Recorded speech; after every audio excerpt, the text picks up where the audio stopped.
여기 한국 때문에 인생이 망했다고 하면서 피토할 때까지 소리치는 남성이 있습니다. 이 남성은 한국이 동료들과 누나를 망쳤다고 소리치면서 반드시 복수할 것이라고 했는데요. 그랬던 그가 한국에서 왔다는 수상한 남자를 만나 충격적인 진실을 듣게 되었다고 합니다. 그 진실 때문에 남자의 인생이 완전히 바뀌어 버렸다고 하는데요. 한국이 이 정도일 줄 모른다고 소리치는 이 남성에게 무슨 일이 있었던 걸까요? 바로 사연 들려드리겠습니다. 안녕하세요. 저는 태국 방콕에서 태어나 현재 현대자동차 공장에서 일하고 있는 수환입니다. 저는 사실 한국과 한국 기업들을 정말 싫어했어요. 우리의 힘든 삶이 모두 한국 때문이라고 굳게 믿었거든요. 하지만 그날 이후 모든 것이 변했습니다. 우리 동네 커뮤니티 센터에서 일어난 그 일 때문에 제 인생이 완전히 바뀌어 버렸어요. 그 후로 저는 한국이라는 이야기만 들으면 가슴이 벅차올랐고 주변 사람들에게 한국의 좋은 점을 말하고 다녔답니다. 주변 동료들은 제가 한국 회사에 세뇌당했다며 비웃곤 해요. 하지만 저는 아랑곳하지 않고 한 번만 진실을 들여다보라고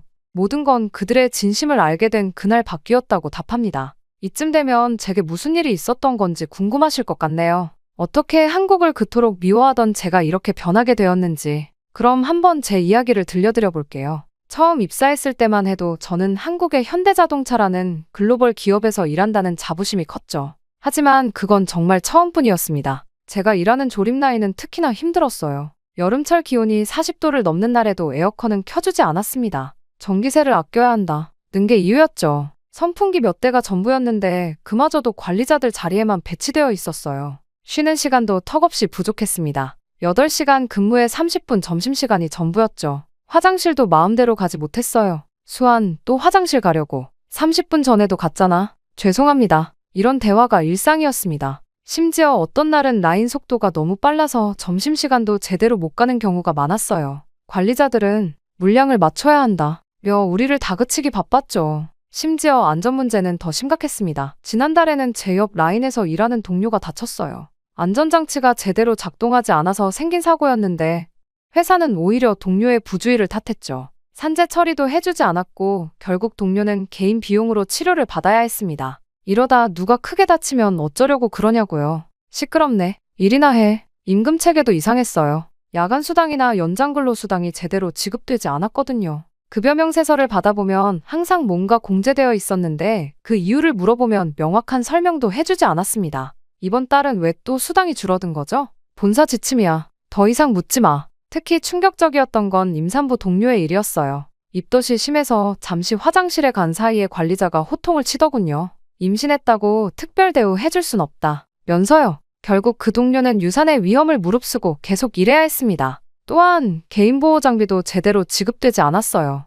마스크는 한 달에 1개, 장갑은 일주일에 1켤레. 더러워져도 어쩔 수 없이 계속 써야 했죠. 지난 겨울에는 동료 하나가 독성 물질에 노출되어 피부염이 생겼는데도 회사는 원래 그런 것 이라며 대수롭지 않게 넘겼습니다. 보호장비 좀 더 지급해 주실 수 없나요? 예산이 없어. 아끼면서 써. 심지어 휴가도 마음대로 쓸 수 없었어요. 법적으로 보장된 연차도 제대로 사용하지 못했죠. 급한 일이 있어서 휴가를 신청하면 물량 맞춰야 한다. 인력이 부족하다. 는 이유로 거절당하기 일쑤였습니다. 이런 상황들이 쌓이고 쌓여서 결국 폭발한 거예요. 시간이 흐를수록 우리의 아우성은 커져만 갔죠. 문득 느끼게 된 겁니다. 누군가는 나서야 했고 그게 우리가 되어야 한다는 사실을요. 그렇게 파업을 하겠다는 결정을 내리게 되었습니다. 그렇게 파업이 한창이던 때 저희 가족에게 큰일이 생겼어요. 한국에서 3년째 일하고 있던 누나가 갑자기 강제 추방되어 돌아온 거죠. 그것도 한밤중에 경찰과 함께. 수환아, 미안해. 이게 누나가 공항에서 처음 한 말이었습니다.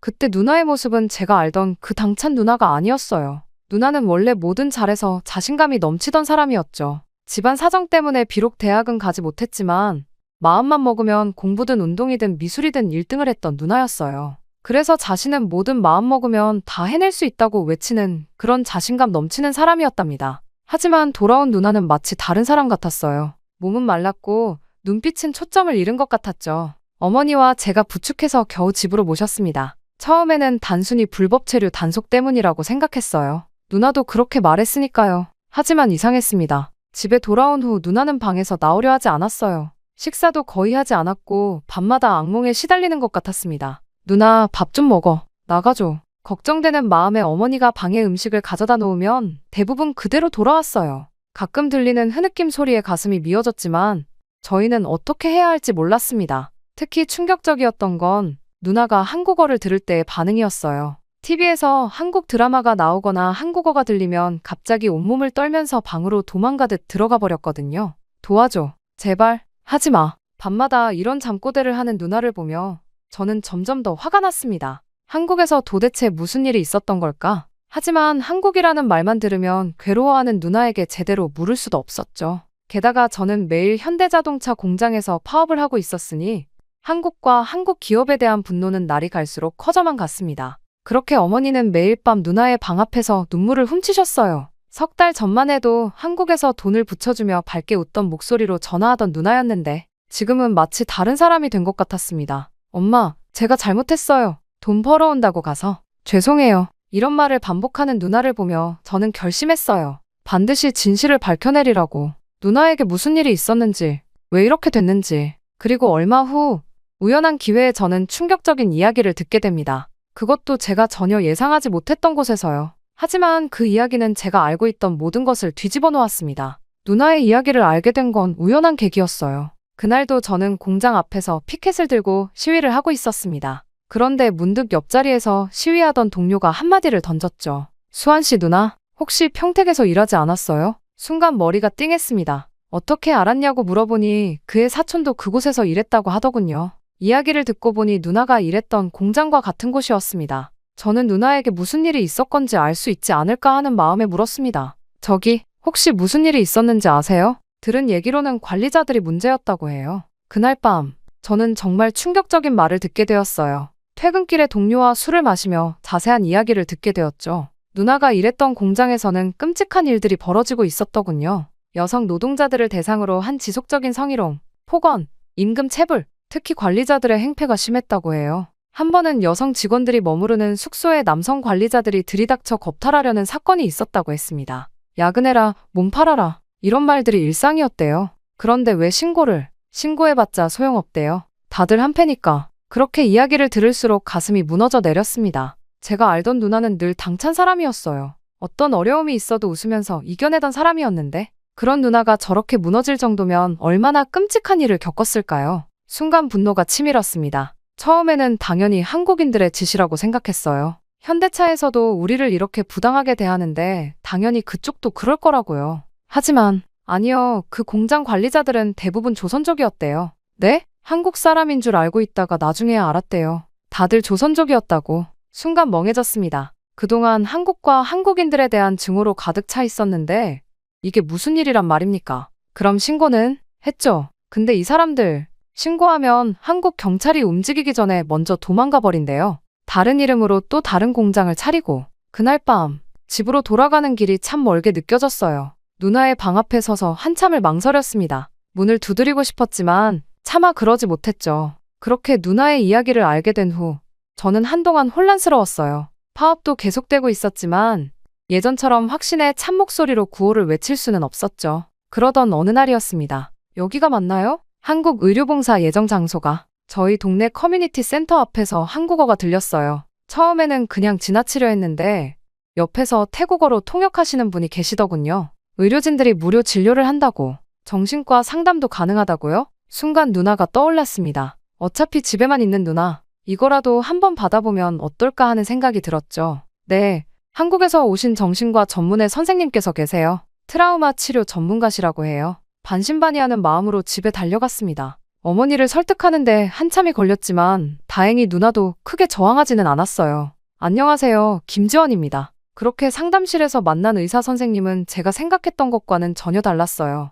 따뜻한 미소로 누나를 맞이하셨고 누나가 한국어를 거부한다는 걸 알고는 바로 통역사를 통해 이야기하셨죠. 천천히 이야기해요. 서두르지 않아도 됩니다. 그날 상담이 끝나고 나서 누나의 표정이 조금 달라져 있었어요. 여전히 불안해 보였지만 어딘가 모르게 한결 가벼워진 것 같았죠. 일주일 동안 매일 오세요. 좋아질 거예요. 김 선생님은 그렇게 말씀하셨고 저희는 매일 상담실을 찾았습니다. 놀라운 건 의료진들의 헌신적인 모습이었어요. 자원봉사로 왔다는 게 믿기지 않을 정도로 열심히 일하시더군요. 태국에는 처음 오셨어요? 아니요, 벌써 5번째예요. 1년에 2번씩 오고 있어요. 그렇게 저는 그곳에 계신 봉사자들과 커피를 마시며 나눈 대화에서 알게 됐어요.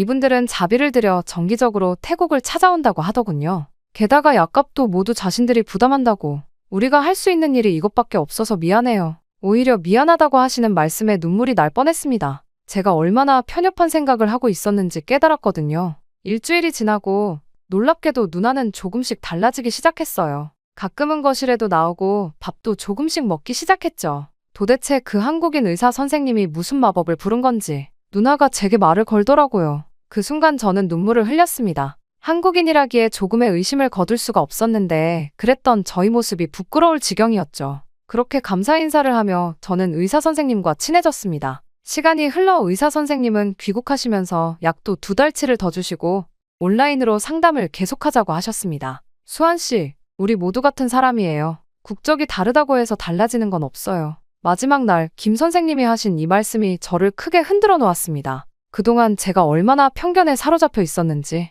하지만 이건 시작에 불과했어요. 더 큰 깨달음이 저를 기다리고 있었거든요. 의사 선생님이 출국하시고 나서 저는 매일 퇴근하고 커뮤니티 센터에 들렸어요. 파업은 계속되고 있었지만 저녁 시간만큼은 그들의 통역을 돕고 싶었거든요. 의사 선생님 그리고 자원봉사자들과 함께하면서 한국어를 배우게 되었고 어깨 너머 배운 실력으로 한국어 통역을 했습니다. 수환 씨가 통역해주니까 정말 좋네요. 어르신들 말씀을 더 잘 알아들을 수 있어서. 그때 박 선생님이라는 내과 의사분이 그렇게 말씀하셨죠. 사실 제 태국어와 한국어 실력이 뛰어난 것도 아닌데 환자들의 미묘한 뉘앙스까지 전달하려 노력하는 제 모습을 좋게 봐주신 것 같았어요. 어제는 밤 11시까지 일하셨다면서요? 괜찮아요. 우리가 있는 2주 동안 최대한 많은 분들을 보고 싶으니까요. 놀라웠던 건 의료진들의 일하는 모습이었습니다. 점심도 제대로 못 드시면서 환자들을 보시고 늦은 밤까지 차트 정리를 하시더라고요. 그것도 모두 무료로요. 여기 드세요.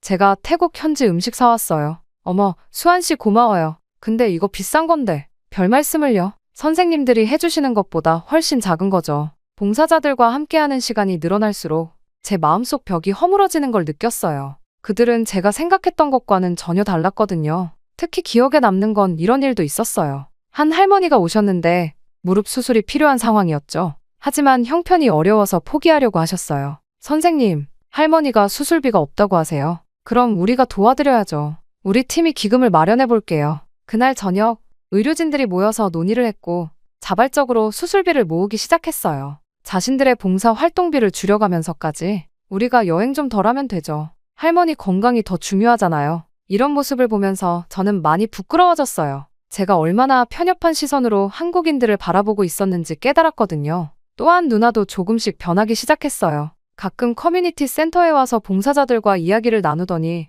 어느 날부터는 다른 환자들의 통역을 돕겠다고 나서더군요. 누나, 괜찮아? 응, 나도 뭔가 하고 싶어. 그렇게 봉사단이 떠나기 전날 다 같이 모여 식사를 했어요. 그때 이영호 선생님이라는 분이 제게 이런 말씀을 하셨죠. 수환 씨, 현대차 파업 이야기 들었어요. 혹시 제가 도움이 될 만한 이야기가 있는데 나중에 얘기 좀 할 수 있을까요? 그 순간은 몰랐죠. 이 제안이 제 인생을 완전히 바꿔놓게 될 거라는 걸. 그렇게 며칠 뒤 하게 된 이영호 선생님과의 대화는 충격적이었어요. 알고 보니 그분은 현대자동차 본사 노무팀에서 일하다가 은퇴하신 분이더군요. 지금은 의료봉사단 행정을 맡고 계시다고 했습니다. 수환 씨, 혹시 임금이 어떤 경로로 지급되는지 알고 있나요? 네? 당연히 본사에서. 그게 전부가 아닐 수 있어요. 이영호 선생님은 제게 현대차의 임금 지급 체계를 설명해 주셨어요. 본사에서 책정된 임금은 태국 기준으로 결코 낮은 수준이 아니었다고 해요. 오히려 업계 평균보다 높았다고 합니다. 그럼 왜 우리가 받는 돈은?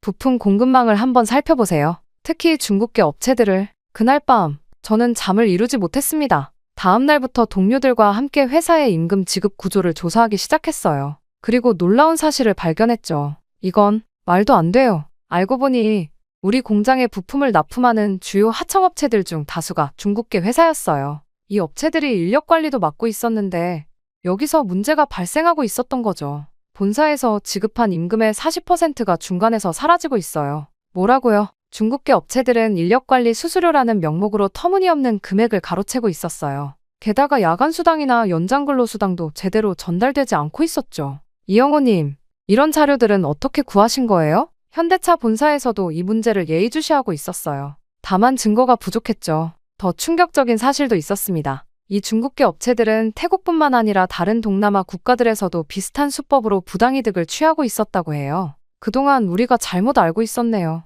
이제라도 알게 되어서 다행이에요. 이 자료들을 가지고 본사와 직접 이야기를 해보는 게 어떨까요? 이영호 선생님의 도움으로 우리는 본사 관계자들과 만남을 가질 수 있었어요. 처음에는 긴장됐지만 그들도 이 문제를 해결하고 싶어 했죠. 그렇게 한 달에 걸쳐 우리는 관계자와 미팅을 가졌습니다. 그리고 자료를 바탕으로 사과를 받을 수 있었죠. 정말 죄송합니다. 이런 일이 있는 줄 몰랐어요. 아니에요. 이제부터라도 바로잡으면 되죠. 그리고 부당이득을 취하고 있던 중국인 관계자들을 내보냈고 본사 관계자들은 다시는 이런 일이 없도록 할 수 있는 대책을 방안하는 데 힘써주었습니다. 그날 저는 깨달았어요. 세상은 제가 생각했던 것처럼 흑백 논리로 나눌 수 있는 게 아니라는 걸. 그리고 진정한 적이 누구인지도요. 또한 저는 이번 일을 통하여 갈등을 어떻게 해결해야 할지, 이해관계를 더 넓고 깊게 알아볼 필요가 있다는 사실을 알게 되었습니다. 그렇게 시간이 흘렀고 중국인 관계자 부당이득과 관련한 제보를 받은 본사에서 특별감사팀이 파견되었어요.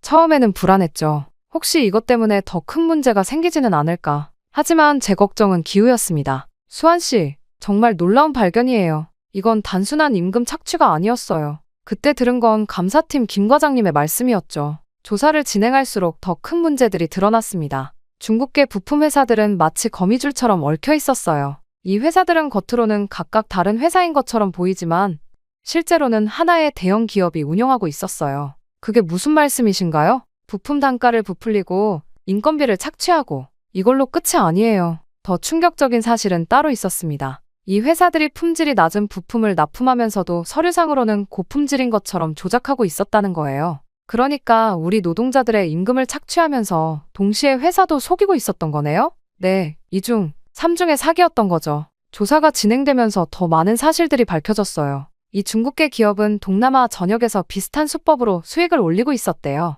태국에서만 연간 억 원대 이상의 부당이득을 취했을 것으로 추정됩니다. 말도 안 돼요. 특히 충격적이었던 건 우리가 받는 안전장비와 관련된 사실이었어요. 본사에서는 고품질의 안전장비 구매 예산을 책정했는데 실제로는 저품질 제품이 납품되고 있었던 거죠. 그래서 그렇게 많은 안전사고가 났던 거군요. 네, 이건 정말 심각한 문제입니다. 그렇게 조사 과정에서 만난 본사 직원들의 태도도 인상적이었어요. 그들은 이 문제를 진지하게 받아들이고 해결하려고 노력했거든요. 수환 씨 덕분에 큰 문제를 발견했네요. 이제 이걸 바로잡아야겠죠. 이 말을 들으면서 문득 생각했어요. 제가 얼마나 단순하게 세상을 보고 있었는지. 모든 걸 국적으로 나누고 편견으로 바라보고 있었던 거죠. 김 과장님, 이제 어떻게 되는 건가요? 글쎄요. 일단 이 업체들과의 계약은 전면 재검토가 불가피해 보입니다. 그날 저녁 동료들과 모여 이야기를 나누면서 새로운 희망을 보았어요. 이제 진짜 문제가 무엇인지 알았으니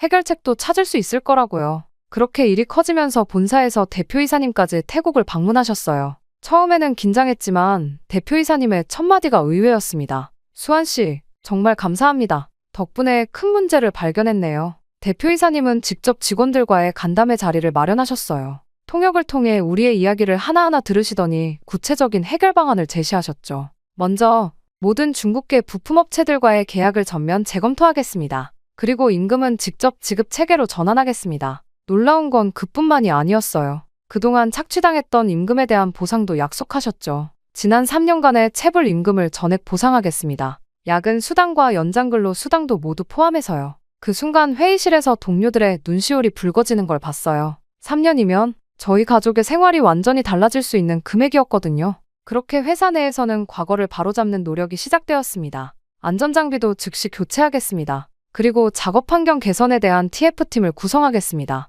저희도 그 팀에 참여할 수 있나요? 당연하죠. 현장의 목소리가 가장 중요하니까요. 더 감동적이었던 건 다음날 있었던 일이에요. 대표이사님이 직접 작업 현장을 둘러보시다가 에어컨 문제를 발견하셨죠. 이런 더운 날씨에 에어컨도 없이 어떻게 일하나요? 당장 설치하세요. 하지만 전기세요? 직원들 건강이 더 중요합니다. 그 자리에서 결정이 내려졌고 일주일 만에 전 작업장에 에어컨이 설치됐어요. 처음으로 시원한 환경에서 일하게 됐죠. 이제야 사람 대접을 받는 것 같았던 저는 눈시울이 붉어졌습니다. 이제야 인간적으로 일할 수 있어 너무 기뻤거든요. 그때였습니다. 수환 씨, 노조도 만들어보는 게 어떨까요? 네? 노조를요? 네, 건전한 노사관계를 위해서는 공식적인 소통 창구가 필요하니까요. 대표이사님의 이 제안은 저희에게 큰 의미였어요. 이제는 우리의 목소리를 정당하게 낼 수 있게 된 거니까요. 아, 그리고 한 가지 더. 수환 씨 누나 일도 들었습니다. 네? 본사 법무팀에서 도움을 드리고 싶은데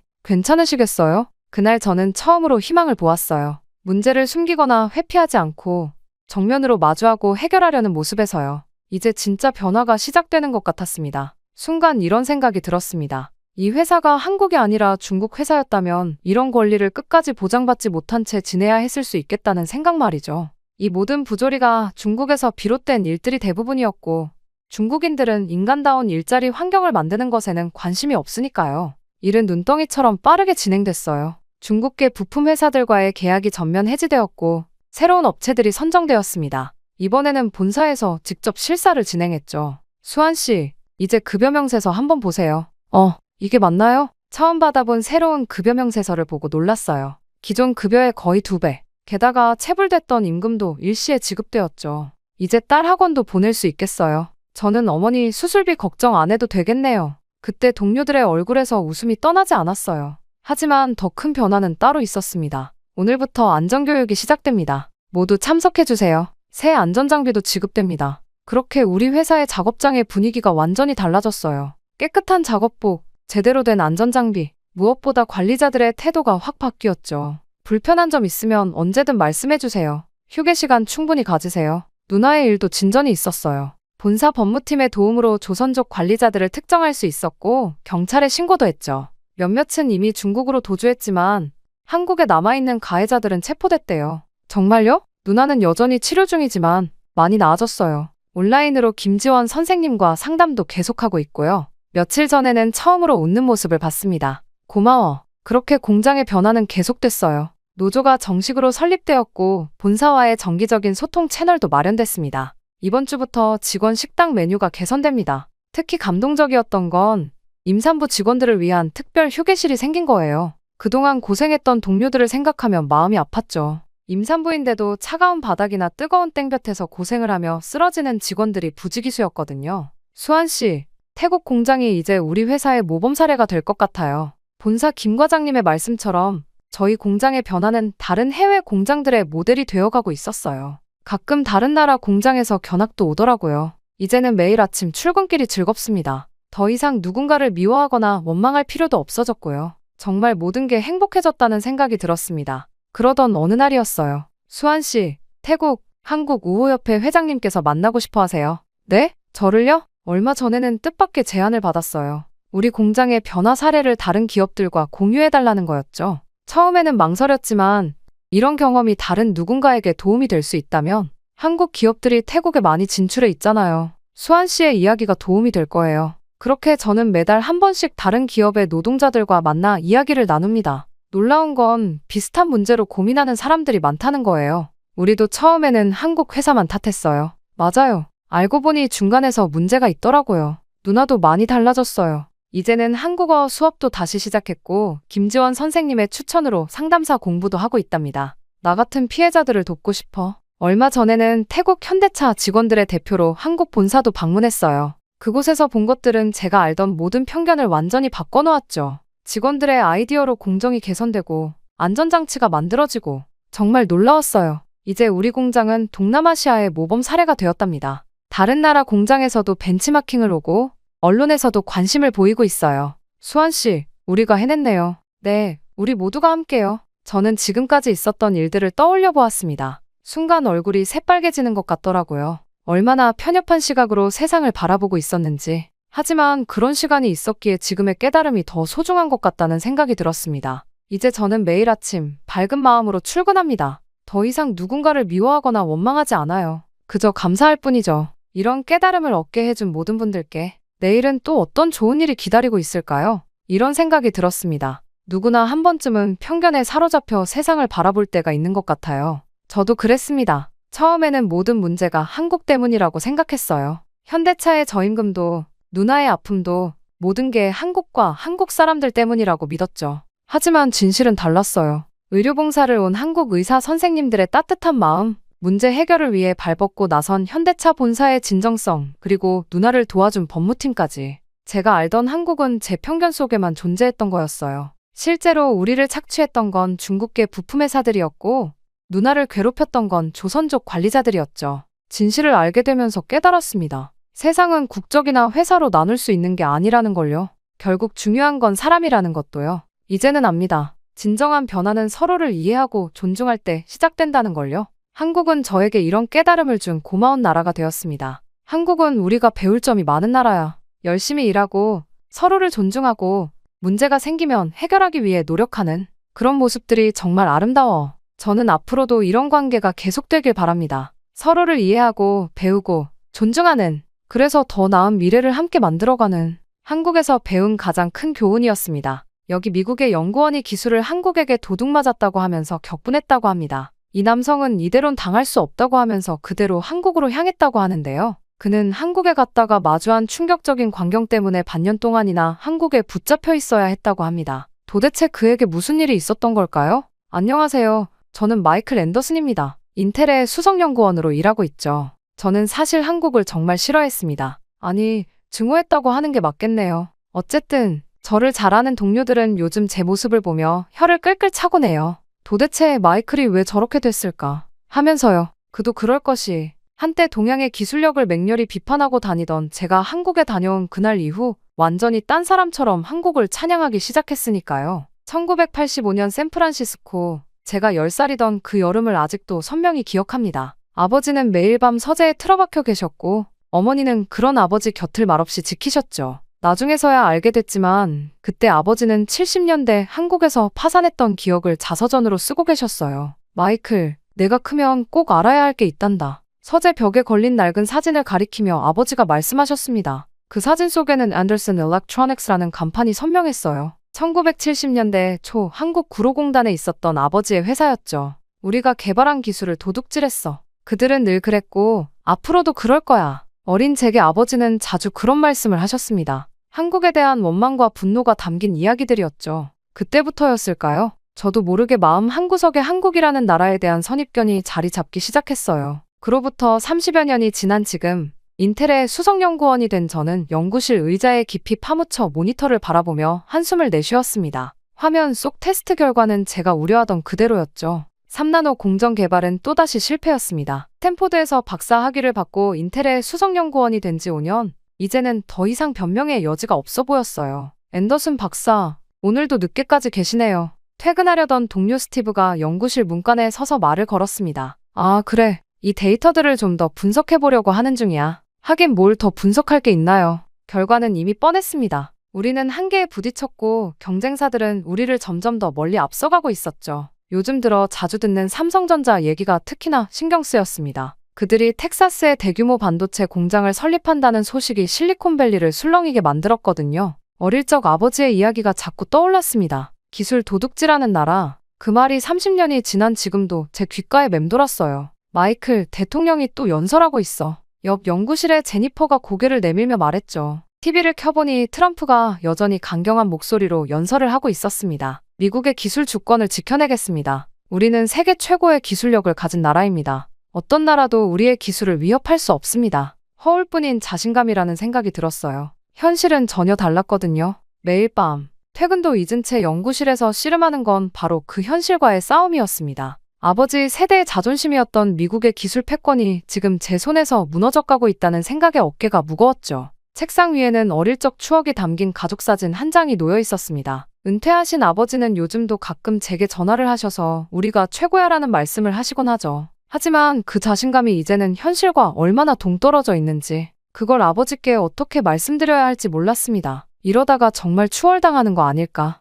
혼잣말처럼 중얼거렸죠. 그때 휴대폰이 울렸습니다. CEO 비서실이었어요. 앤더슨 박사님, CEO께서 긴급히 찾으십니다. 지금 올라와 주실 수 있으신가요? 이런 늦은 시간에 CEO가 찾는다는 건 분명 심상치 않은 일이겠죠. 가방을 챙기며 불안한 예감이 들었습니다. 엘리베이터를 타고 올라가는 동안 문득 서재에서 자서전을 쓰시던 아버지의 모습이 떠올랐어요. 그때처럼 지금도 우리는 무언가를 지키려 안간힘을 쓰고 있는 걸까요? 그렇게 저는 CEO 사무실 문 앞에 서서 잠시 숨을 고르고 노크를 했습니다. 들어오세요. 긴장된 마음으로 문을 열었죠. CEO는 창가에 서서 밤거리를 내려다보고 있었어요. 마이클, 자네에게 특별한 임무를 맡기려고 해. 그의 목소리는 무거웠습니다. 저는 그저 묵묵히 그의 다음 말을 기다렸죠. 하지만 그가 건넨 말은 제가 상상했던 것과는 전혀 달랐습니다. 삼성전자로 연수를 다녀오게. 순간 귀를 의심했습니다. 삼성전자라고요? 아버지가 그토록 원망하던 그 나라의 그 회사라고요? 머릿속이 새하얘졌습니다. 일주일 후에 출발하게. CEO의 말이 아직도 귓가에 맴돌았어요. 집으로 돌아오는 차 안에서도, 그리고 지금 이렇게 서재에 앉아있는 이 순간에도 마음이 복잡했습니다. 벽에 걸린 아버지의 옛 회사 사진이 저를 바라보는 것만 같았죠. 아버지가 아시면? 한숨이 절로 나왔습니다. 지난 주말 부모님 댁에 들렀을 때도 아버지는 여전히 그 이야기를 하고 계셨어요. 마이클, 요즘 신문 보고 있지? 그 녀석들 봐라. 우리 기술 훔쳐가더니 이제는 미국 땅에까지 공장을 세운다고 하잖아. 그때 아버지의 목소리에는 여전히 그때의 쓴맛이 배어 있었습니다. 1972년 앤더슨 일렉트로닉스가 한국에서 파산했을 때 그 아픔이요. 당시 아버지는 최첨단 전자부품 제조 기술을 갖고 한국에 진출했다고 하셨죠. 미국의 기술력으로 아시아 시장을 선도하겠다는 꿈이 있으셨대요. 처음에는 다들 환영했었지. 하지만 그건 우리 기술을 배우기 위해서였어. 6개월 만에 우리 핵심 기술이 경쟁사로 새어나갔다. 결국 우리는, 그때마다 어머니는 여보 그만 하고 말리셨지만 아버지의 분노는 식을 줄 몰랐어요. 책상 위 여권을 집어들었습니다. 다음 주면 이걸 들고 인천공항에 도착하겠죠. 인천이라 검색해보니 세계 최고의 공항이라던데 정말일까요? 아버지의 기억 속 한국은 여전히 허름한 공장들이 즐비한 개발도상국인데 말이에요. 젠장, 그렇게 심란한 마음으로 이메일을 열어보니 삼성전자에서 보낸 연수 일정표가 와 있었습니다. 화려한 연구단지 사진과 함께 첨부된 자료들은 마치 제가 아는 그 한국이 아닌 다른 나라 이야기 같았어요. 그때 핸드폰이 울렸습니다. 발신자 표시를 보니 아버지였어요. 심장이 쿵쾅거렸죠. 수화기를 들 용기가 나지 않았습니다. 어떻게 말씀드려야 할까요? 아버지, 저 다음 주에 삼성전자로 연수 가요라고요? 전화를 받지 않고 창밖을 바라봤습니다. 실리콘밸리의 밤하늘에는 별이 총총했어요. 문득 서재 책장에 꽂혀있는 아버지의 자서전이 눈에 들어왔습니다. 실패한 아메리칸 드림. 그 책에는 한국에서의 쓰라린 기억들이 상세히 적혀 있었죠. 삐빅, 안녕하세요. 마이클, 아버지예요. 통화할 수 있으면 연락 줘요. 결국 받지 못한 전화는 음성 메시지로 남았네요. 한숨이 다시 나왔습니다. 연구실 동료들의 반응도 복잡했어요. 대부분은 걱정스러운 눈치였죠. 마이클, 괜찮겠어? 그 사람들 만나면 우리 기술 다 빼앗기는 거 아니야? 혹시 이게 정리해고 수순 아닐까? 트럼프는 또 뭐라고 할까? 하지만 CEO의 지시는 분명했습니다. 자네가 우리 회사의 마지막 희망일세. 그들이 어떻게 우리를 따라잡았는지, 아니, 어쩌면 이미 추월했는지 파악해와야 해. 서랍을 열었어요. 그곳에는 제가 스탠포드 박사과정 때 쓴 논문이 있었습니다. 미국 반도체 산업의 미래 전략? 그때만 해도 저는 자신만만했죠. 우리가 영원히 세계를 선도할 거라 믿었으니까요. 띠링, 이번엔 어머니한테서 문자가 왔네요. 아들, 바쁘구나. 아버지가 걱정돼서 전화하셨나 봐. 주말에 시간 되면 좀 들러줄래? 한숨이 또 나왔습니다. 주말에 부모님을 뵙는다면 이번엔 꼭 말씀드려야 할 텐데. 하지만 그 말을 꺼내는 순간 아버지의 표정이 어떨지 상상이 되질 않았어요. 창가에 서서 달력을 바라봤습니다. D7. 이제 일주일 뒤면 저는 아버지의 상처가 시작된 그곳으로 가게 되는 거네요. 아버지도 그때 이렇게 복잡한 마음이었을까요? 서재 벽에 걸린 사진 속 젊은 아버지의 모습이 저를 바라보는 것 같았습니다. 저는 그렇게 심란한 마음으로 한국행 비행기에 탔습니다. 꼬박 하루의 비행 끝에 인천공항에 도착했을 때의 첫 느낌을 잊을 수가 없네요. 비행기에서 내려 터미널로 들어서는 순간 제가 알던 한국의 이미지가 완전히 무너져 버렸거든요. 이게 정말 한국 맞나? 중얼거리며 주위를 둘러보았습니다. 아버지가 들려주신 이야기 속 한국은 좁고 지저분한 공항에 영어 한마디 통하지 않는 곳이었는데 제 눈앞의 광경은 전혀 달랐어요. 천장까지 닿은 유리창 너머로 쏟아지는 자연광, 최첨단 자동화 시스템, 그리고 어디서나 보이는 영어 안내판까지. 앤더슨 박사님 되시죠? 그렇게 게이트를 막 빠져나왔을 때 정장 차림의 젊은 남성이 유창한 영어로 저를 맞이했습니다. 삼성전자 연구원이라고 자신을 소개하는 그의 모습에서 어떤 후진국의 흔적도 찾아볼 수 없었죠. 박재현이라고 합니다. 앞으로 6개월간 박사님의 가이드를 맡게 됐어요. 그때 저는 그의 명함을 받아들며 살짝 당황했습니다. MIT 박사 출신에 실리콘밸리 근무 경력까지 있다니, 이런 인재가 왜 한국에 있는 걸까요? 공항에서 나와 화성 연구단지로 향하는 차 안에서도 혼란스러웠어요. 고속도로 양옆으로 펼쳐진 도시의 풍경은 마치 미래도시를 연상케 했거든요. 불과 50년 만에 이렇게 변할 수 있다는 게 믿기지 않았습니다. 저기가 삼성전자 반도체 연구단지입니다. 보이는 거대한 캠퍼스를 가리키며 박재현 연구원이 말했죠. 마치 한 도시를 옮겨놓은 듯한 규모에 다시 한번 놀랐어요. 생각보다 훨씬 큰데요? 다들 그렇게 말씀하세요. 이게 다 연구동이에요. 생산 라인은 따로 있죠. 그렇게 입구에 도착하자 철저한 보안 검색이 이어졌습니다. 모든 전자기기를 수거하고 특수 제작된 연구용 기기만 사용할 수 있다고 하더군요. 우리 인텔보다 더 삼엄한 보안 체계에 놀라지 않을 수 없었어요. 이쪽으로 오시죠. 연구원들이 기다리고 있습니다. 회의실에 들어서자 10명 남짓한 연구원들이 반갑게 맞아주었어요. 모두 30대 초중반으로 보이는 젊은 인재들이었죠. 그들의 자기소개를 들으며 또 한 번 충격을 받았습니다. 스탠포드, MIT, 버클리, 세계 최고의 대학에서 박사 학위를 받은 이들이 왜 하필 한국의 삼성을 선택한 걸까요? 앤더슨 박사님, 저희가 준비한 프레젠테이션이 있습니다. 저희 연구소의 현재 기술 수준과 앞으로의 계획을 간단히 설명드리겠습니다. 스크린에 나타난 자료들을 보며 숨이 멎는 것 같았어요. 이건 우리가 꿈꾸기만 하던 수준이었습니다. 이 데이터들이 정말 실제 결과인가요? 의심스러운 마음에 물었죠. 그러자 한 연구원이 웃으며 대답했습니다. 직접 실험실로 가보시겠습니까?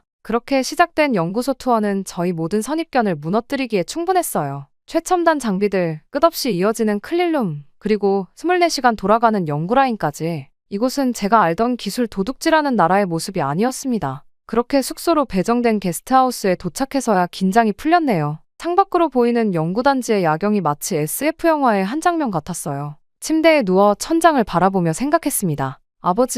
아버지가 보신 한국과 제가 본 한국이 이렇게나 다르네요. 핸드폰을 켜보니 부모님께서 안부 문자를 보내셨더군요. 아직도 연수 이야기는 못 꺼냈지만 언젠가는 이곳에서 본 것들을 꼭 말씀드리고 싶었습니다. 아버지의 상처를 치유하는 데 도움이 될지도 모르니까요. 띵동! 갑자기 초인종이 울렸어요. 문을 열어보니 박재현 연구원이 서 있었습니다. 저녁 식사하러 가시죠. 연구원들이 박사님을 기다리고 있어요. 한국 음식은 처음이시죠? 그의 미소에서 진정성이 느껴졌습니다. 어쩌면 이번 연수는 제 인생의 전환점이 될지도 모르겠네요. 이것이 저희가 개발 중인 이나노 공정의 실험 데이터입니다. 회의실 스크린에 띄워진 그래프를 보는 순간 저도 모르게 자리에서 벌떡 일어났어요. 불가능한 수치였습니다. 아니, 적어도 제가 알고 있던 반도체 기술의 한계로는 불가능한 결과였죠. 이게 정말 실제 데이터인가요? 떨리는 목소리로 물었습니다. 네, 실시간 데이터예요. 지금 저쪽 실험실에서 테스트가 진행 중인데 직접 가보실래요?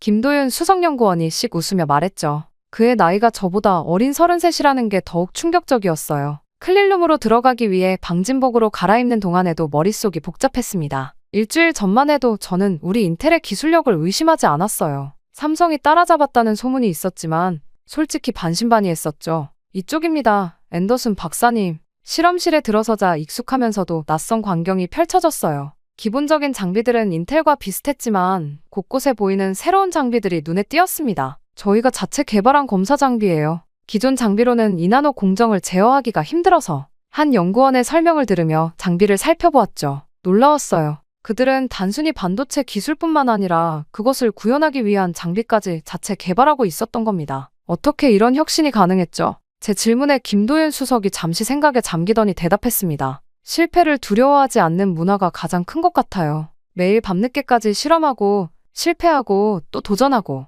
그러다 보니 여기까지 왔네요. 그의 말에 가슴이 덜컥 내려앉았어요. 실패가 두려워 도전을 미루고 안전한 길만 택해왔던 저와는 정말 달랐습니다. 이건 저희가 개발 중인 신소재 실험실입니다. 그렇게 다음 구역으로 이동하며 박재현 연구원이 설명을 이어갔어요. 기존 실리콘의 한계를 뛰어넘기 위해 새로운 시도를 하고 있죠. 앤더슨 박사님, 이제 저희의 최신 프로젝트를 보여드릴게요. 그때 김도윤 수석이 또 다른 실험실 문을 열었습니다.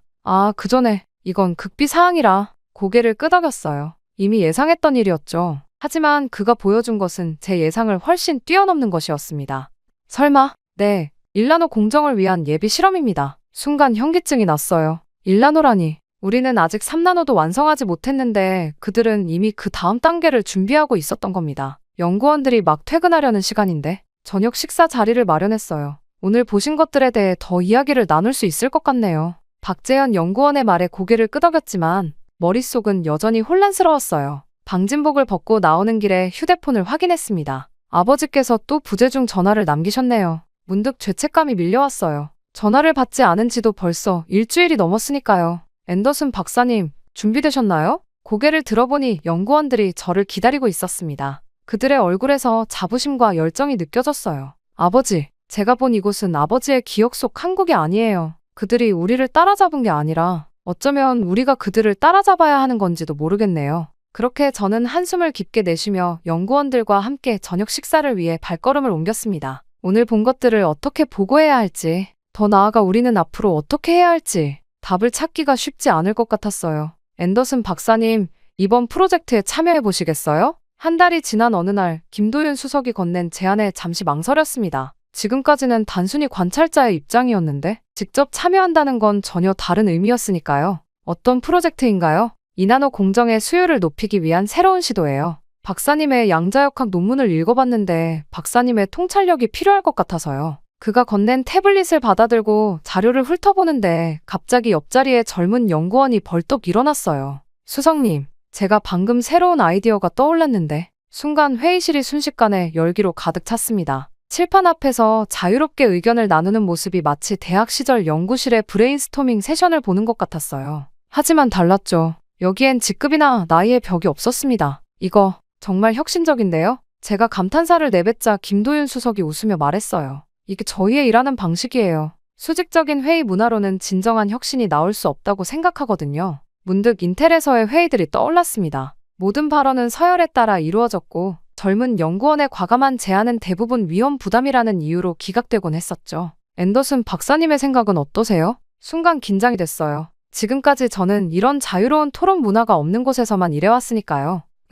제 생각에는 조심스럽게 의견을 개진하기 시작했습니다. 그런데 놀라웠어요. 제 말 한마디에 연구원들이 진지하게 귀 기울이고 때론 예리한 질문을 던지고 더 나은 방향을 제시하는 모습이 회의가 끝나고 늦은 저녁을 먹으러 가는 길이었어요. TV가 켜진 구내식당에서 문득 귀에 익은 목소리가 들렸습니다. 우리는 더 이상 다른 나라에 휘둘리지 않을 것입니다. 한미동맹은 중요하지만 그들도 합당한 대가를 지불해야 합니다. 트럼프의 연설이었죠. 방위비 분담금 증액을 요구하는 내용이었는데 왠지 모르게 불편했어요. 옆자리에 박재현 연구원이 슬며시 말을 걸었습니다. 박사님, 혹시 저희가 어떻게 이 자리까지 왔는지 궁금하지 않으세요? 고개를 끄덕였어요. 사실 늘 궁금했거든요. 어떻게 이들은 이렇게 빠르게 성장할 수 있었을까? 우리에겐 선택지가 없었어요. 아무도 기술을 나눠주지 않았고 모든 걸 처음부터 배워야 했죠. 실패해도 다시 일어나야 했고 무시당해도 계속 도전해야 했어요. 그러다 보니 이제는 이게 우리의 문화가 됐네요.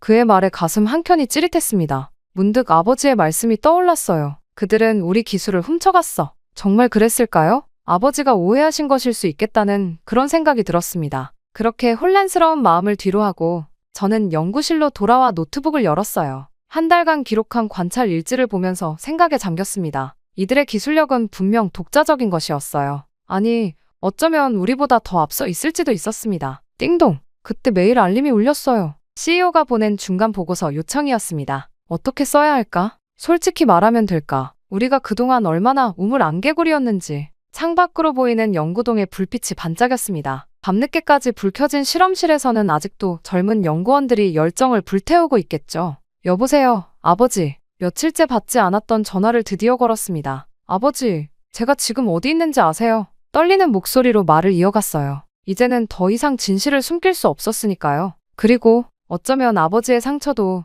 저의 편견도 이제는 치유될 때가 된 것 같았습니다. 실은 제가 앤더슨 박사님 아버님 회사를 알고 있습니다. 퇴근 후 맥주 한 잔을 하던 중에 김도윤 수석이 꺼낸 말에 손에 든 잔을 떨어뜨릴 뻔했어요. 한 달 전 아버지께 제가 있는 곳을 말씀드린 후로 부모님과는 어색한 침묵이 이어지고 있던 참이었죠.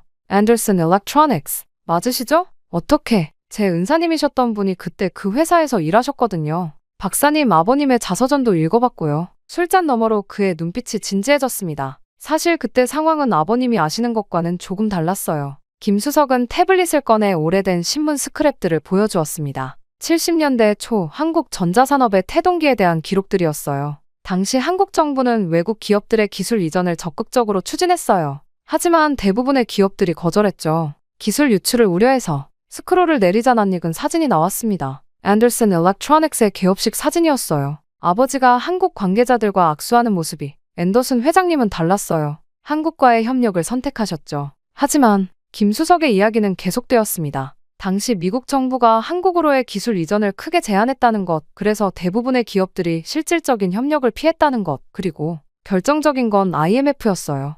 73년의 오일 쇼크와 함께 닥친 세계적인 불황이 저는 아버지의 자서전에서 읽은 내용과 전혀 다른 이야기를 듣고 있었습니다. 기술 유출? 아니었어요. 협력 파트너를 찾지 못한 외로운 도전이었고 시대의 큰 물결 앞에서 좌절한 도전이었던 거죠. 박사님, 이건 제 은사님이 개인적으로 보관하고 계시던 건데 김수석이 건넨 봉투에는 바램 편지 한 통이 들어있었어요. 앤더슨 회장님께 당신의 용기 있는 결정에 깊이 감사드립니다. 우리의 협력이 이렇게 끝나게 되어 정말 유감입니다. 하지만 당신이 보여주신 신뢰는 우리 젊은 엔지니어들에게 큰 희망이 되었습니다. 순간 눈시울이 뜨거워졌어요. 이런 이야기를 아버지는 알고 계셨을까요? 띡! 핸드폰에 문자가 왔네요. 어머니였어요. 아들, 아버지가 많이 아프시다. 집에 좀 들어올 수 있니? 순간 머리가 하얘졌습니다. 김수석이 걱정스러운 눈빛으로 물었어요. 무슨 일 있으신가요? 아버지가 제가 여기 있다는 걸 알고 나서부터 많이 우울해하셨나 봐요. 어제는 결국 쓰러지셨대요. 그럼 당장 가보셔야. 하지만 프로젝트는 제가 책임질게요. 박사님은 먼저 아버님께 가세요. 다음 날 아침 비행기를 예약하고 숙소로 돌아오는 길이었습니다. 가방을 싸면서 김수석이 건넨 자료들을 다시 한번 살펴봤어요. 그리고 전화기를 들었습니다. 어머니, 내일 돌아갈게요. 그런데 한 가지 부탁이 있어요. 아버지 서재에 있는 자서전 원고 아직 보관하고 계시죠? 침묵 끝에 어머니가 대답하셨어요. 그럼 아직 있단다. 왜? 제가 아버지의 이야기를 좀 더 자세히 알고 싶어요. 그리고 제가 본 것들도 아버지와 나누고 싶어요. 공항으로 향하는 차 안에서 옛 신문 스크랩들을 다시 읽어보았습니다. 50년이 지난 지금 그때의 앙상한 공장 부지에는 세계 최첨단의 연구단지가 들어서 있고 그때에 배우려 했던 젊은이들은 이제 세계를 선도하는 과학자가 되어 있었어요. 순간 저도 모르게 눈시울이 붉어졌습니다. 아버지, 우리가 너무 오래 오해하고 있었던 건 아닐까요? 저는 그렇게 숙소 안에서 아버지께 드릴 편지를 써내려갔습니다. 50년 전 그 편지의 답장처럼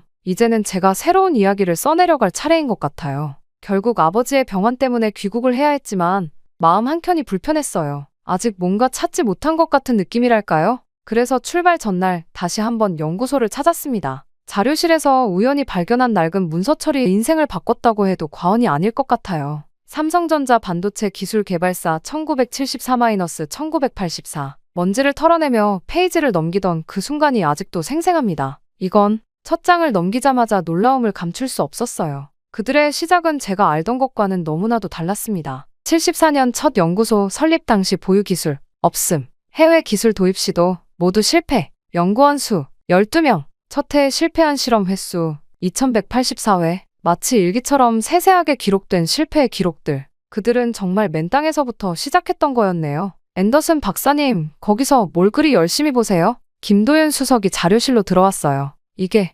정말인가요? 제가 보고 있던 페이지를 가리켰죠. 78년 일본 기업들이 기술 이전을 모두 거절한 후 연구원들이 직접 반도체 회로를 하나하나 분석했다는 기록이었어요. 아, 그거. 김수석의 얼굴에 잔잔한 미소가 번졌습니다. 우리의 자부심이죠. 저희 연구소의 시작점이니까요. 자료들을 더 살펴볼수록 가슴이 먹먹해졌어요. 그들은 단 한 번도 다른 회사의 기술을 그대로 베끼지 않았습니다. 대신 기본 원리부터 차근차근 연구하고 그것을 바탕으로 자신들만의 기술을 개발해 나갔더군요. 이건 무슨 80년대 초반에 연구 일지를 넘기다 발견한 사진 한 장. 새벽까지 실험실에서 잠든 연구원들의 모습이었어요. 그 옆을 장식한 대형 칠판에는 빼곡한 수식들이. 그때는 다들 미쳤다고 했죠. 선진국들이 10년 넘게 개발한 기술을 우리가 어떻게 따라잡겠냐고. 김수석이 말을 이었어요. 하지만 그들은 달랐어요. 따라잡기가 아니라 뛰어넘기를 목표로 했으니까요. 문득 아버지 회사가 파산하던 73년이 떠올랐습니다. 이런 움직임이 시작되고 있었던 걸까요?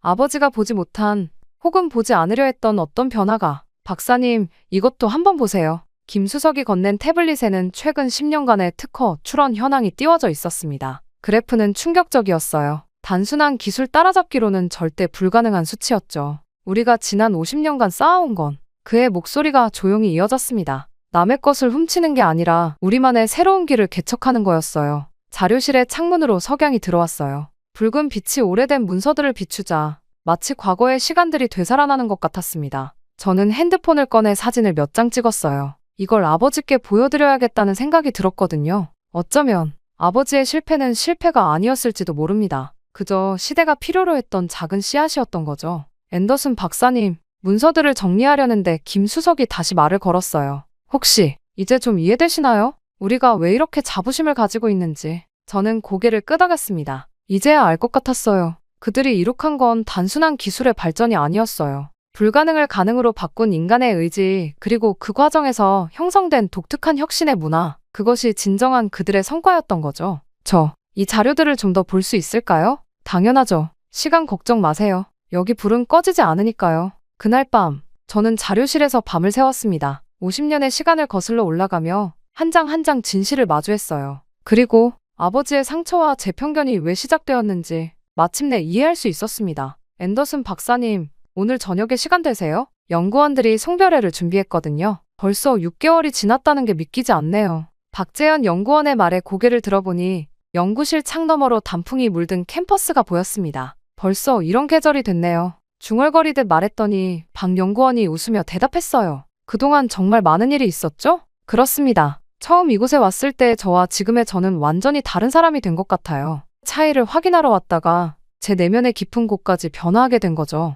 이거 보세요. 제가 생각에 잠겨있는 동안 김민수 연구원이 태블릿을 들고 뛰어왔어요. 우리가 지난달에 시도했던 새로운 공정 방식, NASA에서 관심을 보였대요. 미팅 요청이 왔어요. 그의 눈빛이 반짝였어요. 6개월 전만 해도 저는 이런 모습을 날 것 그대로의 열정이라며 비웃었을 텐데 이제는 그 순수한 연구자의 기쁨이 제 가슴까지 전해지는 게 느껴지네요. 잘 됐네. 근데 민수야, 문득 궁금해진 게 있어서 물었습니다. 너 왜 실리콘밸리 안 가고 여기 있어? MIT 졸업하고 구글이나 애플에서 스카우트 제의 많이 받았을 텐데. 그의 대답은 단순 명쾌했어요. 여기가 더 재미있잖아요. 다들 제 아이디어를 진지하게 들어주고 실패해도 다시 도전할 기회를 주고 그리고 무엇보다 우리가 하는 연구가 정말 세상을 바꿀 수 있다고 믿거든요. 저녁 송별회 장소로 향하는 길, 노트북을 열어 부모님께 보내려던 이메일을 다시 읽어보았습니다. 아버지, 어머니, 그동안 제가 보고 느낀 것들을 어떻게 말씀드려야 할지 며칠째 고민하고 있습니다.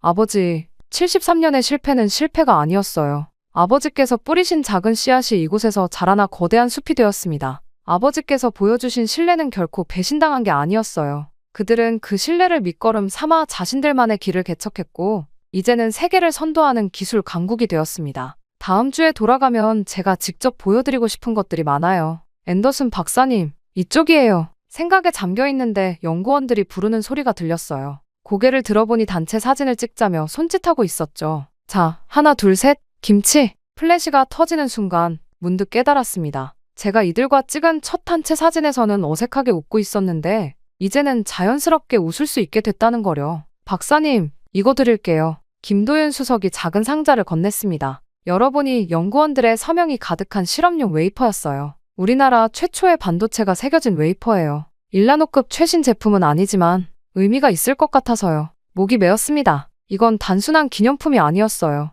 그들의 시작점이자 제 편견이 깨어진 증거물이었죠. 이제 미국으로 돌아가시는데 많이 그리울 것 같아요. 박재현 연구원이 말했어요. 하지만 이제 우리는 진정한 동료가 됐잖아요? 앞으로도 자주 연락해요. 고개를 끄덕였습니다. 이제 저는 압니다. 진정한 혁신은 편견을 깨는 데서 시작된다는 것을요. 그 과정에서 우리는 서로를 이해하고 존중하게 된다는 것도요. 노트북을 다시 열어 이메일 마지막 문장을 추가했습니다. 아버지, 어머니, 이제는 말씀드릴 수 있을 것 같아요. 제가 이곳에서 찾은 건 단순한 기술이 아니었습니다. 진정한 혁신이 무엇인지, 그리고 우리가 얼마나 큰 오해 속에 살아왔는지를 돌아가면 긴 이야기를 나누고 싶습니다. 샌 버튼을 누르고 저는 송별회장으로 향했습니다. 이제 곧 미국으로 돌아가겠지만 제 마음의 절반은 이곳에 남을 것 같네요. 그렇게 저는 무사히 작별 인사를 하고 미국으로 가게 되었습니다. 도착하자마자 저는 회의를 진행해야 했어요. 생각보다 일정이 빡빡했기 때문이었죠. 이게 말이 되는 소리요? 지금 우리보다 그들이 앞섰다는 건가?